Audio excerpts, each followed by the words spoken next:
Vöröskényi, neked címeztem egy videót, ma nyilvánosra lesz téve az is. Van a YouTube csatornámon e-mail cím feltüntetve, keressél meg, szép testvérem, üzentem neked a Benke kapcsán, igen. És igazából ennyi.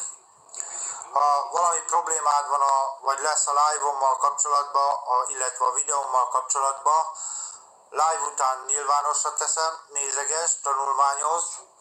Ha valami problémád van, gyermekem, keressél meg, privátban vagy akármilyen fórumon, Facebookon Kozma Csaba vagyok egyébként.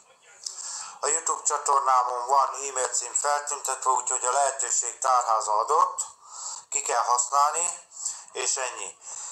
Azt azért megjegyezném zárójelben, hogy én nem szájkaratézó, gyermekem, mint te.